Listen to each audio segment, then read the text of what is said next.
How's it going, everybody, and welcome to episode 278 of Master My Garden podcast. Now, this week's episode, we're going back to the open garden features. So this will be the third open garden that we feature this year, and it's an exciting one. Again, it's a garden I haven't visited. It's quite a new garden in terms of, how long it has been, I suppose, in the making. But it's a garden that's down in West Cork, and it's called Ardea Garden.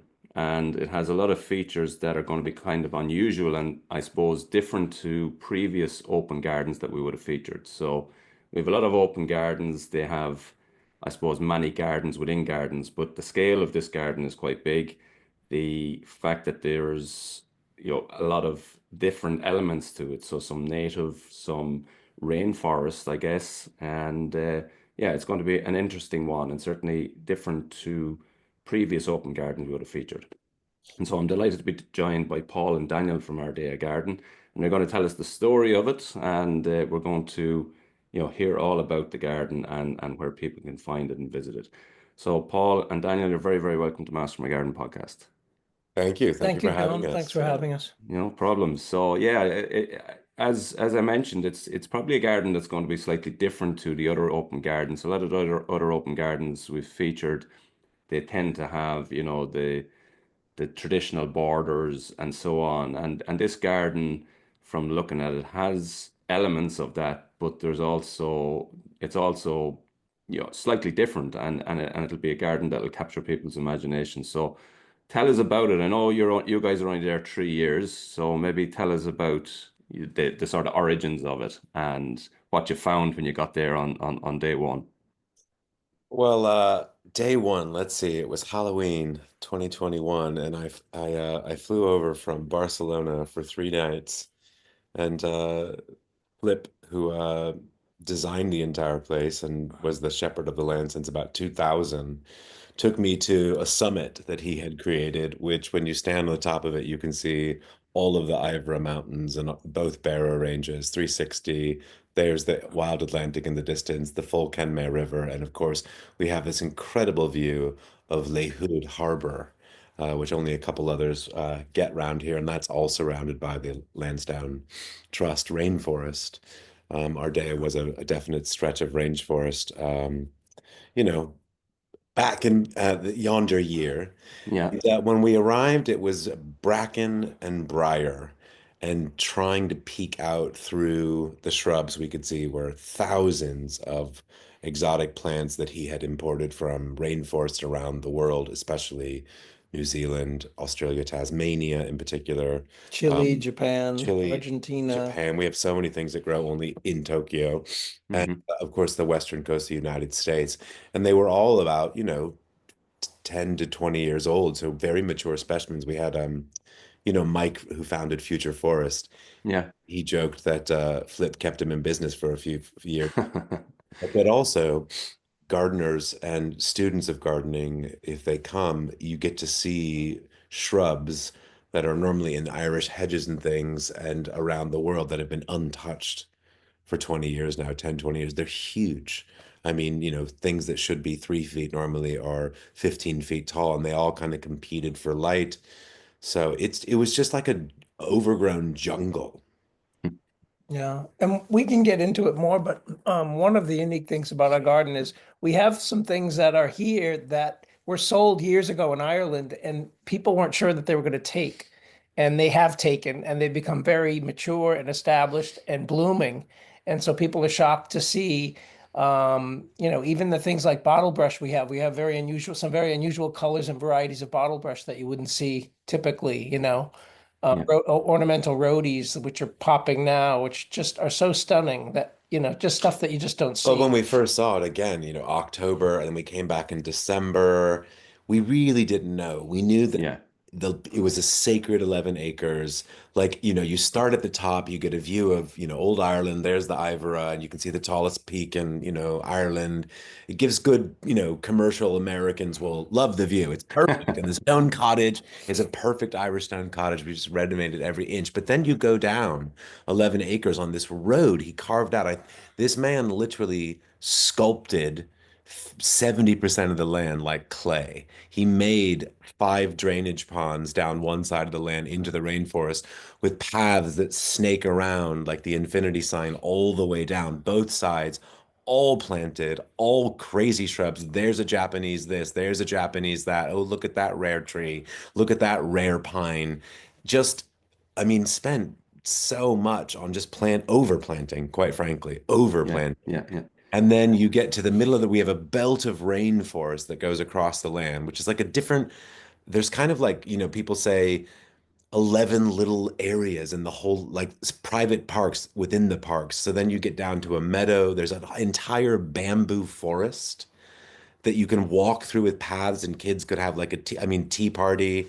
And then there's a huge swimming pond that he made, a beautiful swimming pond. It was a swamp and he dammed up a wall 9 feet and it has an island in it and it's surrounded by stones all the way around and azaleas line the path and rhodies above that for full lines.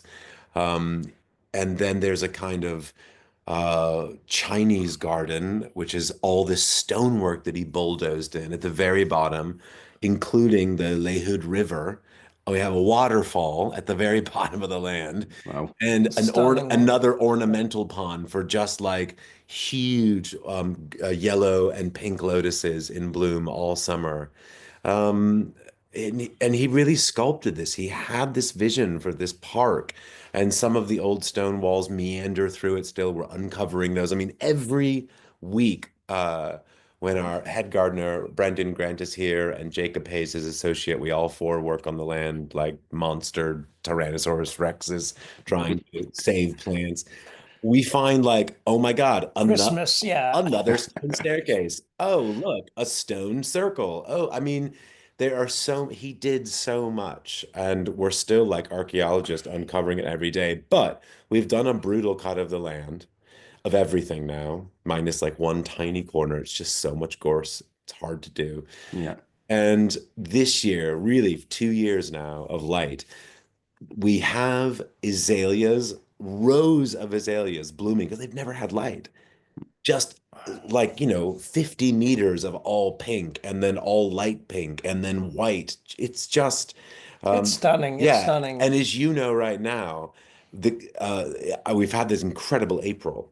Yeah. We're at this weird crossover where we have camellias still in bloom, and we have hundreds of camellia trees, red, the candy striped ones, pink, triple pinks, triple whites, all these weird exotic camellias that he ordered from California because why not?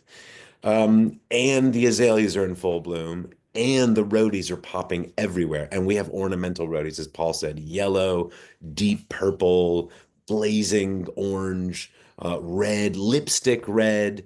It's absolutely, we cannot believe that we found this. And now the Yeah. bluebells are out. And yeah, bluebell Carpet of carpets bluebells, which are everywhere, gorgeous. Yeah.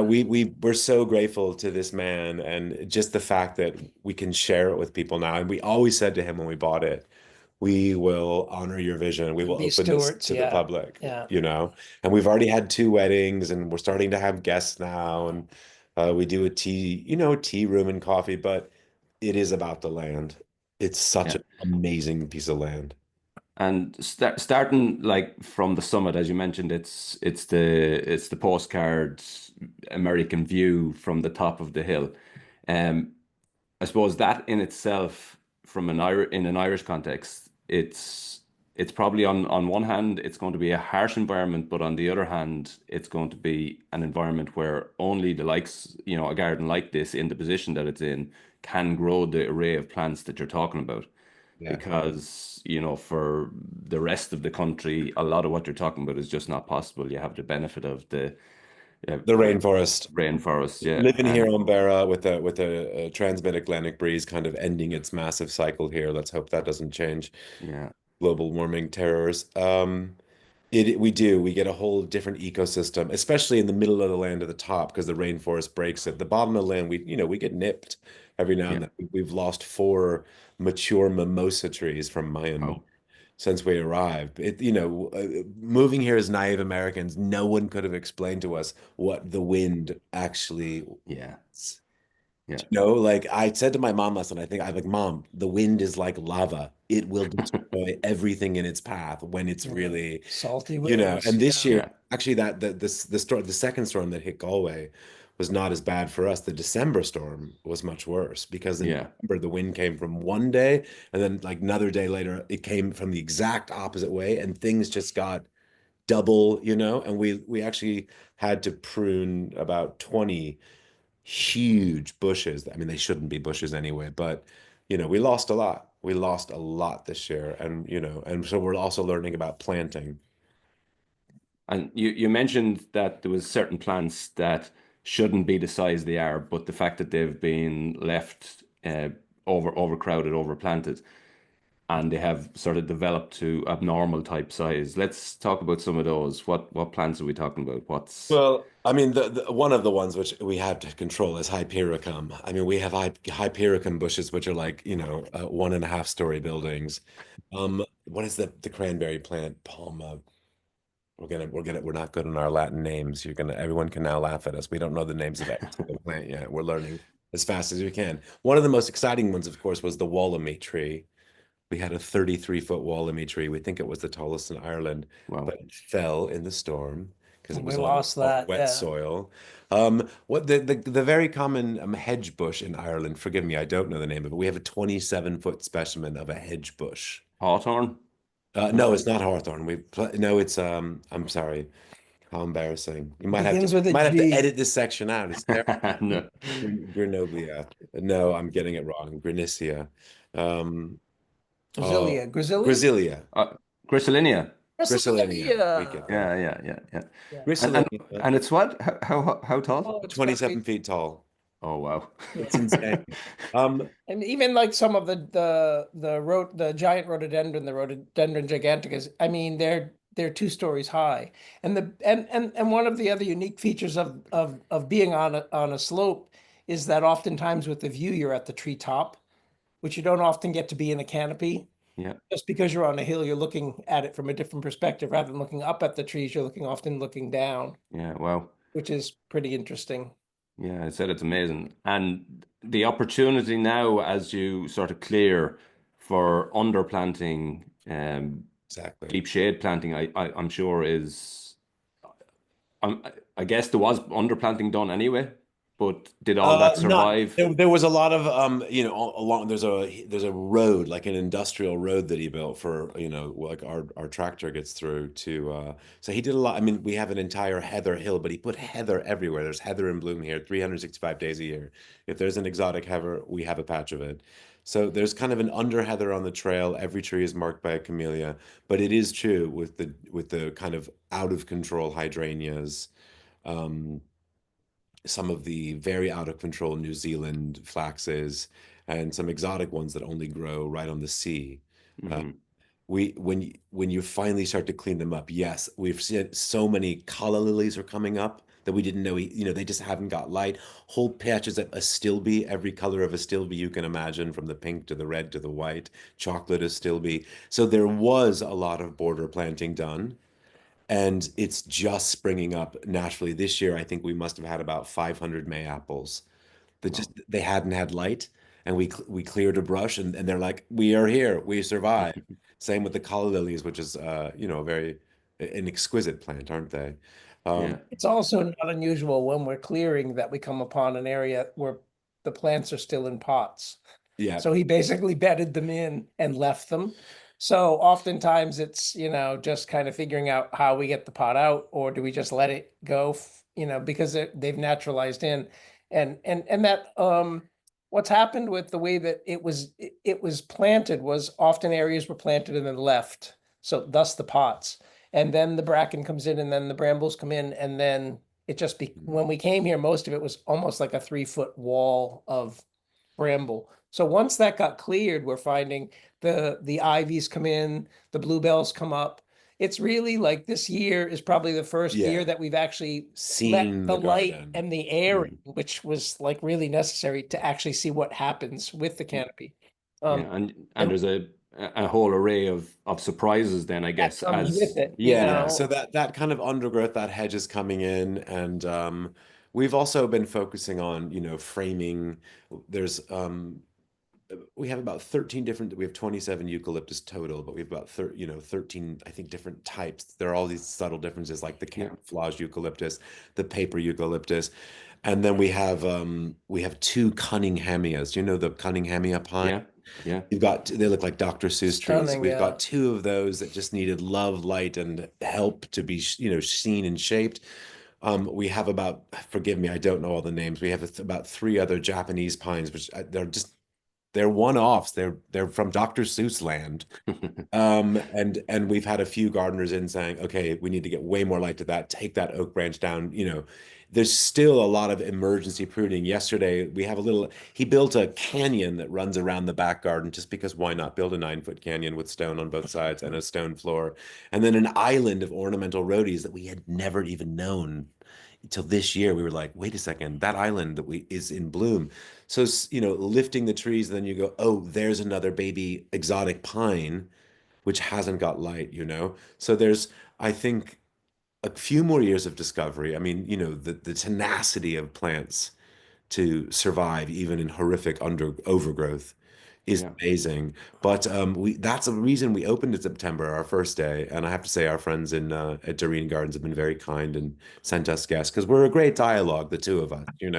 You can stop by them, have a lunch, do the garden, have a lunch with them. Great lunch, as we all know too. Yeah. Go Jamie, and pop over to us in the afternoon. It's a great, or stop at Helen's if you want to even feed the tank.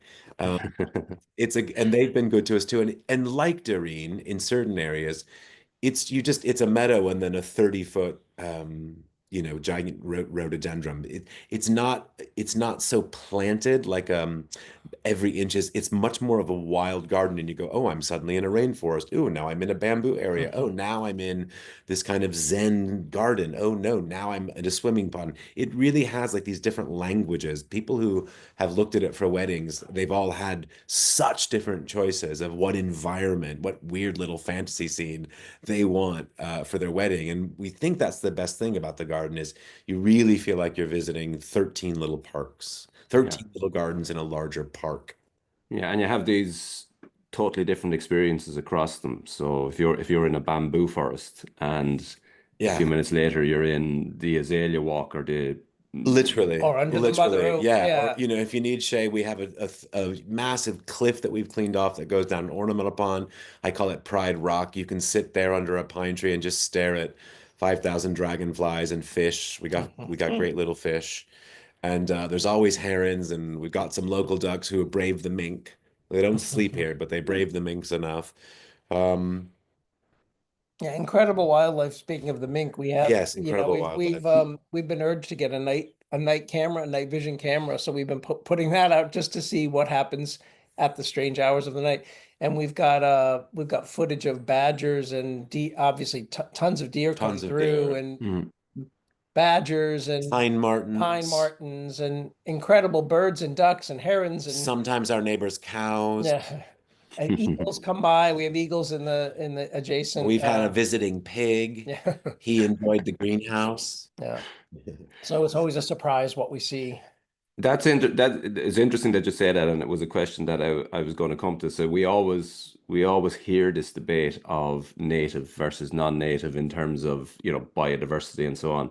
And I wondered how, or what, biodiversity stroke wildlife you get in there. But I think you've created, or there has been a habitat created there, and naturally, the different birds and insects and so on will start to populate that. So you've mentioned some of them there. So obviously you have ponds, so I'm sure there's lots of frogs in the area. Uh, Loaded, yeah, the loaded. tadpole season is adorable, and the local school likes us to donate some tadpoles and Yeah. newts and eels, and there's a few different aquatic wildlife things. Even around the sunroom we're sitting in right now, he put a pond all the way around, so you can see that, and that has such incredible fish and frogs everywhere, and of course the birds are therefore And always amazing here. insects, yeah. It helps Yeah. that, again, the rainforest is right there. So a lot of migrating animals pop down in the rainforest. We have a lot of other food options for them, and Yeah, yeah. our friend the deer do love some of our flowers. Therefore, we've done a fenced-in garden as well. He didn't do cutting flowers quite as much. So Yeah. we've put in a big cutting flower garden that we hope, as they get healthy and what can survive the snails in this country and slugs, will Hmm. move more cut flowers down in the land slowly. Cessation of bloom, 365 days a year is the goal. Yeah. Yeah. We can Yeah. have bloom here year round, which is amazing. Yeah, but Yeah. we have found that the wildlife lower at the bottom part of the land, which is much more wild, they run across the stream. They're in the serene rainforest where no Yeah. one can go, and Yeah. certainly Yeah. no one's hunting or endangering them. There's the odd dog, but That even with all the dogs that we walk the land, we love to have dog visitors as well. Obviously, please just pick up after your dog. Um, and just to get back there's to wildlife everywhere. Every day it's just teeming, and the migrating birds, in the Merlin app. Yeah. Oh, It's the just Merlin app is brilliant. Oh Yeah. my yeah, that's gosh. great. And you can track the change now with Merlin when the new migrations come in. Yesterday I don't know what it is. I'm not a bird person, forgive me. Meaning I have no knowledge, but there was a yellow and black speckled bird in my fruit cage. Wow. Cheeky, chatty, Yellow. but I have never seen a bird like this in my life. I thought you must be passing through on your way to Aruba or something because you do not belong here. Wow. Yeah. Um, So, yeah, the Merlin app is brilliant. I've like we don't get where I am in the Midlands a lot colder. Probably not getting we get a different mix of birds, but it is really interesting to see what's there and to hear the different timings and sounds of the birds is incredible. And I'm they, not sure if it's better in the morning or in the evening. yeah, it's different morning and evening, and it's funny. There's a great tit here. Well, there's several of them, but it's almost always at the same time between 10:30 and 11:30 in the day, and it's this particular chirp, and Yeah. it's just incredible. It's like as if it's a clock. It's there's the morning sound, it transitions to the sort of noon sound, and then to the evening sound, and it's different through all of those. wow. They all have their circadian rhythms or whatever it is, and it's different hour to hour, and yeah, it's incredible to see. But obviously, the mix that you guys are going to have down there will be probably a lot different to what I have here. Our neighbor is a birdophile. And he walks the land almost every morning with his daughter because he says there's just such a rich collection. Most of the land around us is farmland, Yeah, but we just happen to be in this belt. So we know that for bird watchers, there's a real it's an ideal situation. Um, I also want to shout out to that we have a great selection of tree ferns as well. I know there's a lot of people out there who love their tree ferns. yeah. I'd We imagine, yeah, you hadn't mentioned them up until now, but you would Yeah, imagine that they're that's what I there. thought I should So, mention yeah, them. yeah, And also on the opposite side of that coin, we have some Ganera. We're keeping some of it, but man, we're still wrestling it. Some people are like, yeah. "Why are you keeping all that Ganera?" It's like, well, do you want to get the shovel and choke it out from Get it behind? out. Yeah, we try not to use any sort of poison, obviously, but so the land is still in process of we have years of briar and bracken and Ganera to tame, but the tree ferns they're amazing. They all got very singed by that storm this year. There was so much salt in the air, Yeah. but they're all blossoming with new growth. All the Japanese maples have opened. We found so many Japanese maples that were struggling, and now they're glorious. And we also have some good borrowed scenery. I have to say, our neighbor has the most perfect cows. And pastures. Well, it's Yeah. just that's what you want. And then there's lambs and sheep. And shout out to our neighbor Sean, who does the Nocatee Creamery and does that award-winning blue cheese. Oh, yeah. Yeah, so that's our So, neighbor. yeah, Yeah. so it is the perfect postcard setting, and It's well, if you want VIP homemade cheese, we can get you local beef, we can get you local pig. It's Mm. it's an amazing community out here. It's an yeah. amazing community. And of course it's great that Kenmare is just right there. But So you've he mentioned quite a few of the plants and the surprises that are coming up. Just to go back to you mentioned the natural swimming pool. What sort of state was that in, I guess, when you guys got there, and how is it now?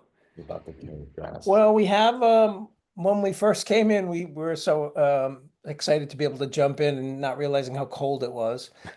It's straight from Nocatee Mountain in June. So Very it's cold. it's picture perfect now, although we had a battle with parrot grass, which is an invasive grass which has a very long root and floats on the top. So Hmm.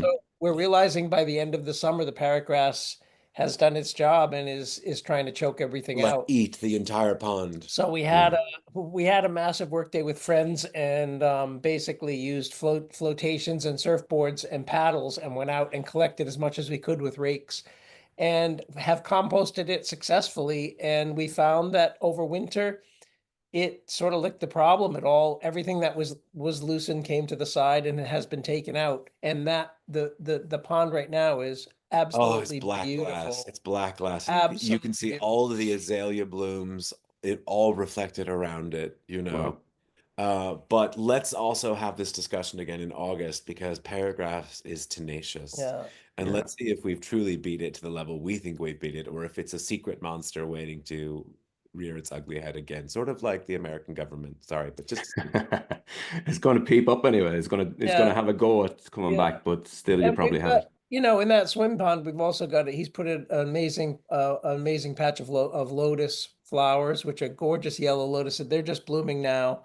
And we've got a bulrush, I oh, guess. wait. Yeah. And around the pond too. I'm sorry, September is also a great month in Ireland, as we know. I can't choose my favorite yet. April's pretty good, but he's done pink and beige lilies all around the pond. Again, like mirror. Wow. Just Yeah. so intelligent, so well thought out in a way, but just desperate for light and space. Was there a plan to the garden originally? Do you know? Was it Absolutely not. no? So it No, was no, we wish there was, and we love where it is now. But and we were told like entire hillsides, like, well, that was heather for 5 years, and now it's, massive rhododendron. Like he also just ripped things out and put them in, and ripped them out and put them in. Yeah. There were right. definitely belts of plants, sort of as the truck went down the property and the plants ran out and then something else started. So we've been actually mixing things up and Yeah, we're starting propagation he and all had a that kind of stuff. plan sort of for the road, to be fair. Yeah. And I did want to shout out, we also, another gargantuan plant. Sorry, when you put me on the spot, all my names breeze, but our Peary's collection is kind of unbelievable. Unusually tall. I mean, huge specimens. We have a mother oak who's Mike estimates around 250 to 300 years old. She's the oldest tree on the land. Well, She has an entire forest of Peary's underneath her. So the Peary's is it yeah. gives good plant, doesn't it? You get the Mm, flowers pouring out like that looks like bubbles of champagne, smells like jasmine to me. And then you get the new baby white growth and red. White So and we red. have Yeah. entire walls of Peary's mixed with redwood and then azalea below. It's those species are some of the gargantuans that have just not been touched that people don't normally let go so insane. yeah. And those seem planned. Hmm. Those seem Hmm. planned. I mean, there were moments of obviously foresight with the road that kind of connects it, but sometimes you're just like, and now Some of it's just mad. You see two yeah. things next to one another and you're just like, that's mad. Yeah, But it worked. and It I worked. Mike again. I want to shout out to Mike from Future Forest. When he came to the land first, he said, "It is mad, but this is what makes it so unique. We never see two species that mature who have grown around each other." He's Yeah. Giant rhododendron yeah, with so a he conifer through the middle. yeah, so he really encouraged us to try to work with the things when we can, instead Yeah. of trying to take things out. And that sometimes gives you just some crazy combinations of things jutting out of other things. But hey, eccentricity. Yeah. Gotta Like love it. it sounds. Yeah. As I said at the start, it sounds like something that we're definitely not used to seeing here. It's, I would imagine, very, very unique in terms of anywhere else in Ireland, I would think. It's an absolute, and the thing that so many people have said when they come, because we've had quite a few garden clubs already come, and Yeah. this somehow the French garden clubs found us, and they're all coming. We're very Mhm. happy. It's a gardener's garden, if that makes Yeah. any sense. Yeah. Yeah. And we're so humble when gardeners come because we didn't dedicate our lives to the knowledge of plants and things. I mean, I grew up on a sheep farm. He ran a sheep farm, but we're, like working class men from not from gardens. Right. Uh, and we love it. People ID stuff for us, or we are always trying to learn about the garden. But we've had so many professional gardeners come and go, "Oh my God, I've never seen something that size." Mm. Take a snip. Yeah. Yeah, yeah, lots of snipping. And also we have, when we're just finding this year, we realize we have about 9 epic Manukas. We just thought they were trees that were pretty and flowered, and then we learned from a gardener last year, he's like, those are Manuka bushes. Wow. Like he's like, but they're And trees, the bees love them. white and Yeah. red. Yeah, and we've now It's Paul does bees. yeah. So yeah, I saw on your Instagram you have bees. So that's one thing the bramble was probably good for is the bees. Absolutely. And And we've now left you're some of it. We've left some of the bramble. Yeah. yeah, and you're mixing in Manuka now as well. So Uh, this is supercharged honey. It's gonna be the best honey for all the locals to keep the colds away, and Yeah. we'll serve it to all the guests who stay in the cottage. Yeah. So tell us about a sort of you're still in the process, I guess, for another little while of uncovering, and you're going to find things popping up and give them more surprises. What's the kind of plan over the next 2, 3, 4 years, with the I'd gardening? say I'd say we finally have probably we've probably reached the bramble and the bracken project is pretty much under control. And I would disagree. I would say we'll have it yeah, resolved in 2 to 3 yeah. years And the fully. ornamental rhodie was a big concern because that's a problem down here. Yeah. We realize now, Invasive, you mean? I'm sorry, the invasive rhododendron, and we realized, and we sort of went to a lot of the workshops and kind of got nervous and bit our nails that we'd have to cut everything out. But we realized that most things that he's planted is ornamental, Yeah. so we have Hmm. very few. So we've been flagging the invasive species now, so when we have time, we can cut and eradicate that. Hmm. And then we're working on a propagation plan so we can propagate some of these rare things with softwood cuttings and saving seeds, and then hopefully be able to sell that. That's kind of Hmm. Yeah, where we want to be with I that. would say in 2 to 3 years, building on that, we really are working on propagation and expanding the succession of bloom across the land. I want people to walk on this land at any point and beautiful things are in bloom. Um, and also from the flower kingdom as well, not just bushes and trees. But that business plan has to come back to this is a garden where we want to have community events. We want to have an open tea house once a month. With Philip was a jazz player, and we know so many local musicians. I'm in the music world on some level, so we'd like to have community events where people are really coming out, using the tea room. The guest house we hope is filled, and having, we know that we're going to host some basket weaving classes because people want the reeds that we have on the land. People Yeah. already asked if they could come and do flower classes.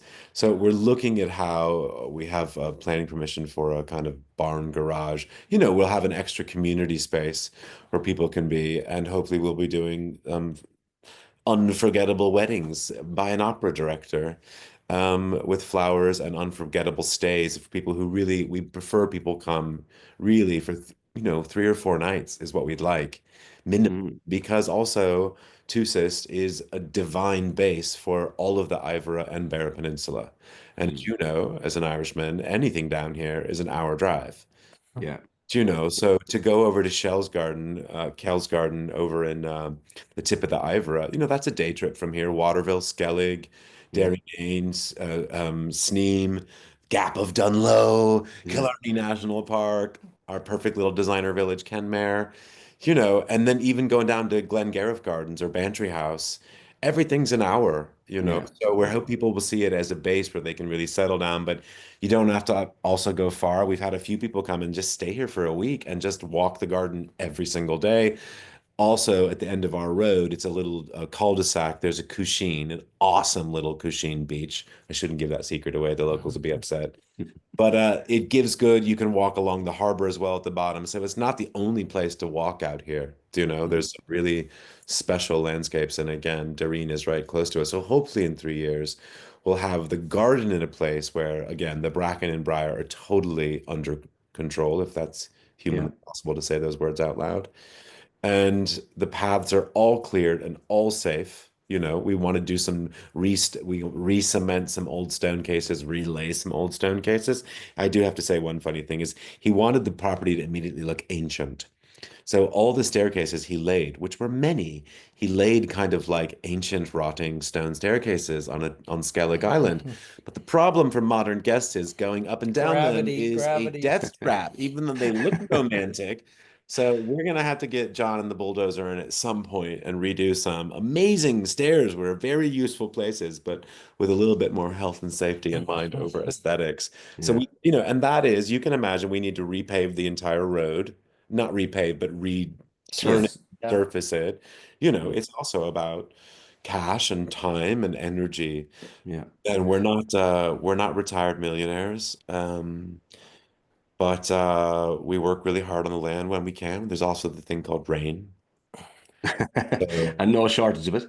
you know, Yeah. so some days are just housework, and amidst all this, we are renovating an entire three-bedroom house, room, but slowly, the Yeah. Irish, renovation in Ireland takes time. Takes years, yeah. Takes years. Especially down Yeah, here. yeah, Yeah. yeah.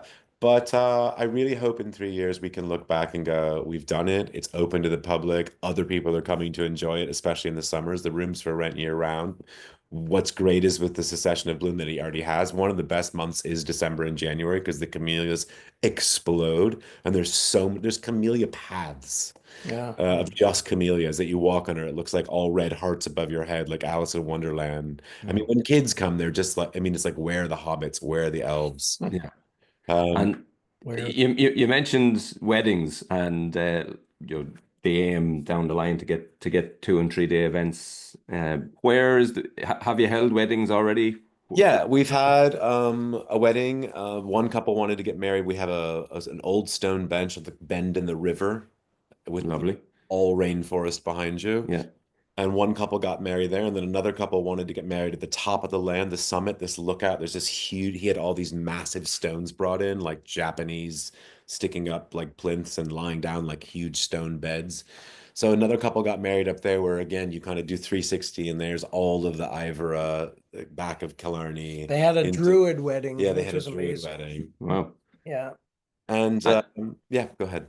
and so are you able to do you cater for weddings? Is We've there had we are it's all new to us, but we love that people want to get married on the land. We know that we have a 5-star honeymoon stone cottage for them, done with the highest Swiss finishes humanly possible.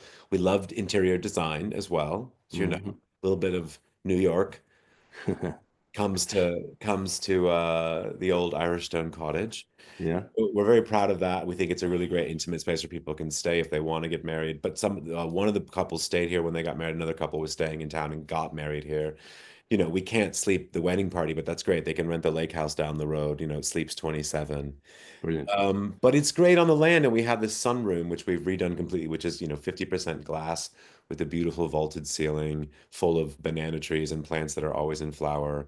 And that is also a rain option, Yeah. which for an Irish wedding is Is a must. sometimes important. Yeah. Absolutely. Yeah. So, and again, no, we wouldn't do a wedding dinner, but we're already so happily in dialogue with, dear Helen, who runs Helen's Bar, and she has so many wedding banquets and parties. So we know that there's food there. Again, our two friends now run the lake house. I don't know if you know, the lake house has been totally renovated. You, Didn't know. No. yeah, the lake house has been totally renovated. You can rent the whole thing privately, full kitchen, games room. You order the alcohol, and it can sleep, I think, 27 people now. Wow. That's So, Amazing. amazing. a walk from our house. Yeah. And then there's Kenmare, which of course, if you can stay at the Park Hotel, you can Little stay more at Sheen Falls bespoke, Lodge. but yeah. There's so many different places. So we've just found that we love, what's not amazing about what people wanting to get married in your garden. I mean, what's the ultimate compliment that this place can hold that memory for people. And again, when we said to this man, we're going to open your garden, we meant it on the deepest level. So we really do hope people will continue to seek us out for weddings, and we can be as involved with that as possible. We do local flowers, flowers for some of the locals, for some of the businesses. So we Brilliant. can provide all fresh flowers. I'm not going to say native. I want to get back to that conversation. You asked a very important question. Yeah. But we can provide flowers and foliage year round. That's Sometimes. good. On the wedding, like if there's some beautiful open gardens in Ireland, as you know, but there's a lot of weddings go there for the pictures, and but a lot of them, the pictures can end up being the same, which is which is Totally. fine. Yeah. It's still a beautiful Yeah, and picture. some people want that, but Yeah. you know, But the interesting thing, I guess, from your garden is that it's going to be, you're going to take a different picture pretty much all year round. But also the fact that there's such unique environments there, you know, bamboo. Absolutely. Um, there's going to be pictures, Waterfall. Yeah. Imagine waterfalls, a wedding Mm, photograph. ponds. that'd be Yeah, beautiful. giant Yeah. rhododendron bloom. Yeah, Or so it is a distinct advantage that there's so many endless possibilities, and the picture could be anywhere in the world, I guess, while still being here in Ireland. So yeah, it sounds like a unique selling point for the garden. So you mentioned getting back the to native the thing. native conversation. So, of course, probably before we moved here, within reason, we had a small city garden and plants in London. Do you know? Hmm. I grew up in Ohio. He grew up in Rhode Island. We've been aware of native versus invasive, but we moved here. Of course, there's a passionate discussion around native gardening, only with native gardening only, and some important prizes given to people who really believe in native gardening. Look, we bought a garden with thousands of specimens from around the world. We're not cutting them down. Native and Hmm. Do you know what I non-native. mean? Yeah. And Hmm. we are doing our duty in cutting down the invasive roadies. Those are almost all gone now. I did a lot of painting yesterday with, Hmm. nasty chemical. Um, we support rewilding. We're rewilding an acre of our land. All around us is wild. But we this is what like the gods dropped in our lap, and we are so proud of it. And one can carefully and responsibly display plants from other places, and nothing we have on the land, besides Genera, which is not just uniquely to us, is going to blaze across Ireland and cause a plague of purple rhododendrons. Do you know what I mean? Yeah. Yeah. So I really want to shout out, we support native. We love our neighbor is kind of the king of rewilding. Two of our neighbors just bought a 100-acre farm up the road, and they're going to rewild a big chunk of it. Mm. It's such a good response to the silliness of the soft pines going up, the pines going up so quickly. That should have all been rewilded years ago with oaks. We got 50 native trees this year from the tree project, and we Free put Irish free trees. and Yeah, we which put is Yeah. great, we which put is a up great group. yeah, so we've just put 50 native trees in, and we're certainly not importing a lot of new exotic things from future forests. Really, frankly, we don't need to buy plants. That's the problem. We have Yeah. There's enough. Yeah. the only thing we bought again is a much larger array of bulbs for For spring bloom. for Yeah. spring blooms and summer plants, again for the locals, and if we do weddings, to Yeah. have a plentitude. The irises are just coming up with buds.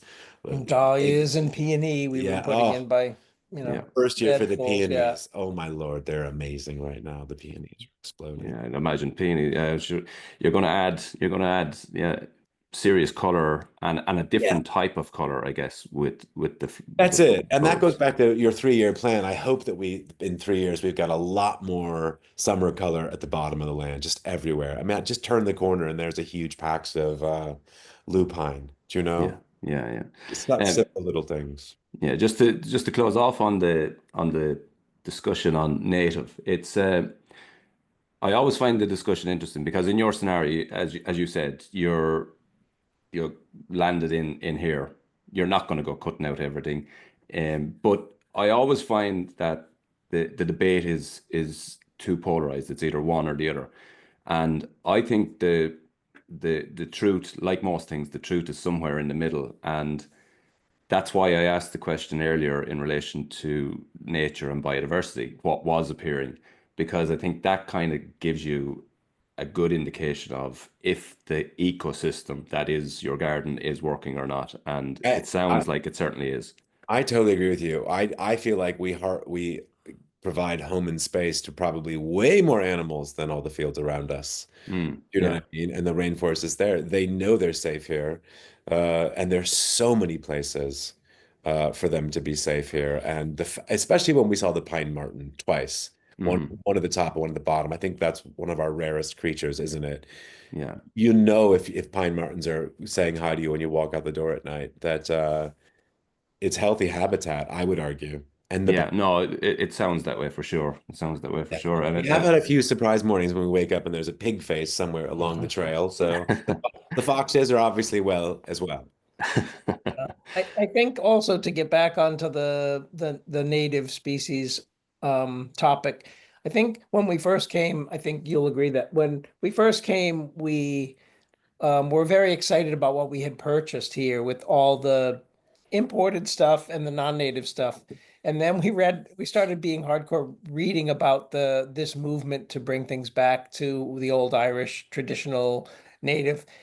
And so immediately we thought, geez, we got to put up 9-foot fences around the whole property and how, get rid of all the invasive stuff and keep the deer out. And, in hindsight, it's really to us, it's more about the balance. You really Mhm. live in a place now. We don't live in Ireland 200 years ago. We Mhm. live in a place where the climate is different, the rain acidity is different, the weather is different, the temperatures are different, and plants that lived 100 years ago they're not all still here. Things are Mhm. changing, and the deer are not going away. We're never going to eradicate all the deer. And so we have to, it sounds kind of Pollyanna, but we have to live in a world with all this diversity. And yes, there's invasives and we need to control them, but we're never going to live in Ireland 300 years ago. Yeah. I don't believe it. And I would support Paula, and I know that one of the leading gardeners in Ireland also walks that beautiful line of understanding that there's a duality, there's a fusion, just as, the natural history of animals is migration and species, and we do intermingle and we do intermix. And Ireland is a living example of a nation made even more rich by all of us who have moved here. Mhm. And Ireland's borders have always been so open. So of course, I think it's beautiful that you can come and you can see, our soft Chinese pines. Oh, one of my favorite things in the land. That just kind of droop and hit the ground like dragons and grow back up. Mhm. That you can come and see that. And it's not native, but it's controlled, it's watched after, and it's a piece of, world nature. We are all citizens of the world now. So I think careful, responsible planting is definitely what we support. Yeah, I think that's well said. Responsible planting, and if in your scenario it's an existing collection of plants, it's about stewardship of that. And Yeah. yeah, That sounds being like said, we are slicing all the invasive roadies down. We are making an exception. yeah, We don't want anyone to come here and be like, "You've got the invasive." We're like, all right, yeah. get out. It sounds like an amazing place, and sounds like there's more amazing things to come. Between the variety of garden or the variety of spaces is phenomenal, because it's definitely not something that you will see anywhere else, I don't think, in Ireland. Well, I do want to stress too for people with different physical abilities, the main road is a hike. We also take a few Yeah, rests on the way up and down. You can get down in a half hour, you can get back up in a half hour, no problem. We've also had people come and spend 4 hours if you really go on every trail and stop and sit and enjoy the yeah. view, which we prefer. But we also have a series of a few older neighbors, grandmas who come with the grandkids. And we have 4 paths right at the top of the house that all wrap around to the flower garden polytunnel. He did a shade path that's all stoned. He did the island rhododendron path, and then there's a wisteria walkway with rose walls that's Wow. restored. And then there's an all shade camellia path. And all of these paths, all much more level, are just right near the parking lot. And all intertwined, Yeah, and which is all nice. intertwined. And like we've really found that for some kids and people with less stable legs, they can get around that. That can be an amazing, slow, gentle hour of looking Yeah. around. And I do want to nod out because we are in families who are differently abled, that we also have a CF moto with clear walls, and we take people up and down who can't walk all the time. And we're happy to Mhm. provide that service if an appointment is booked. It's really important to us that the garden is open to differently abled people. It's a Yeah. passionate theme for both Thank of you. us in our lives. Yeah, for sure. And so the garden is open by appointment. Is that kind of the preference? Yeah, please, if you can get us on Instagram, Ardea_gardens, or my website. And Facebook we're on, Yeah, yeah. we're on Facebook too. My website, Daniel Kramer, director. Also, you can contact me, but the Instagram is the way to go. Ardea_gardens. Follow us, send us a message. And the website's being built right now because finally, again, we're getting photographs of the land actually in full bloom. Yeah. And so the website will be up and we'll be able to do bookings specific. The calendar will be on the website and all those things connecting to booking.com and stuff. But Yeah, and you'll have, I guess you're open for garden groups. You mentioned some have visited already, so open for garden groups. Yeah, we got the Yeah, Kenmare Garden coming on Saturday we've got two French groups coming in June in booked up. June. Larger groups, Yeah, yeah. yeah, up about 20 people. I prefer tours of six, like me at the front, him at the back. Hmm. But some people don't want a chatty American in their ear the whole time. So follow the road. Don't fall on slippery rocks. Yeah, sounds amazing. Sounds like you're going to get lots of different experiences within the garden, not just during your singular visit, but over a period of, if you visit a couple of times during the year, you're going to get A different different, experiences. absolutely. Yeah, Yeah. Our neighbor ladies, we got three women who walk the land every single morning. And I think that's a testament to it's a chameleon. It's just alive. It's like a living painting, constantly shifting. yeah, Such a yeah. find. I'd imagine from the overview from the peak where you're looking down on the garden, that look must be phenomenal at certain times of the year as well. Well, also with the shameful Nocatee right in the background of it, and the Doreen rainforest, and of course, the birch are purple in the winter, then you get the bright yellow green of spring, and I mean, the whole canopy and the sky, and we can see the top of Hungry Hill. We saw dolphins out there yesterday. Yeah, porpoises were Wow. yesterday having a heyday Porpoises, with yeah. some fish that was migrating. We keep having a jumping fish in this pond right now too. Uh, Yeah, so sounds amazing. It sounds like a garden that everybody should visit. If you are visiting, just contact the guys on Instagram, especially if you're bringing groups. And yeah, you're open all year round, I guess, with that amount of Oh, yeah. variety. Why we, not? we're open all year round. There's a little parking lot, no driving on the land, and give us an email if you can. Give us an Instagram. That's, Brilliant. yeah. Drop into our DMs, I believe. That's what we say, yeah. That's it. It's been a really interesting chat. Sounds like a phenomenal garden. Really nice to hear a garden that had been neglected for a period of time and now getting some TLC and to hear of the little surprises that keep popping up, and I'm sure there'll be more of those to come. So Paul and Daniel, has been really interesting chat, and thank you very much for coming on Master My Garden podcast. Thank you, Thank John. you. Thank you. So that's been this week's episode. Yeah, sounds like an amazing place. There isn't a garden, I wouldn't think, anywhere in Ireland that you're going to get the variety of, different views, different plants. While it sounds like the planting was a little bit chaotic, that chaos, I guess, has led to experiences and views and pictures that you're not going to see anywhere else. The different collections of plants, the even in the pond there was the two different colored lilies, I think, that go around the outside. Little things like that, they sound like really picture perfect moments that you won't get anywhere else, I don't think. So you can check out Ardea Garden on Instagram. The link is in the show notes. And that's been this week's episode. Thanks for listening, and until the next time, happy gardening.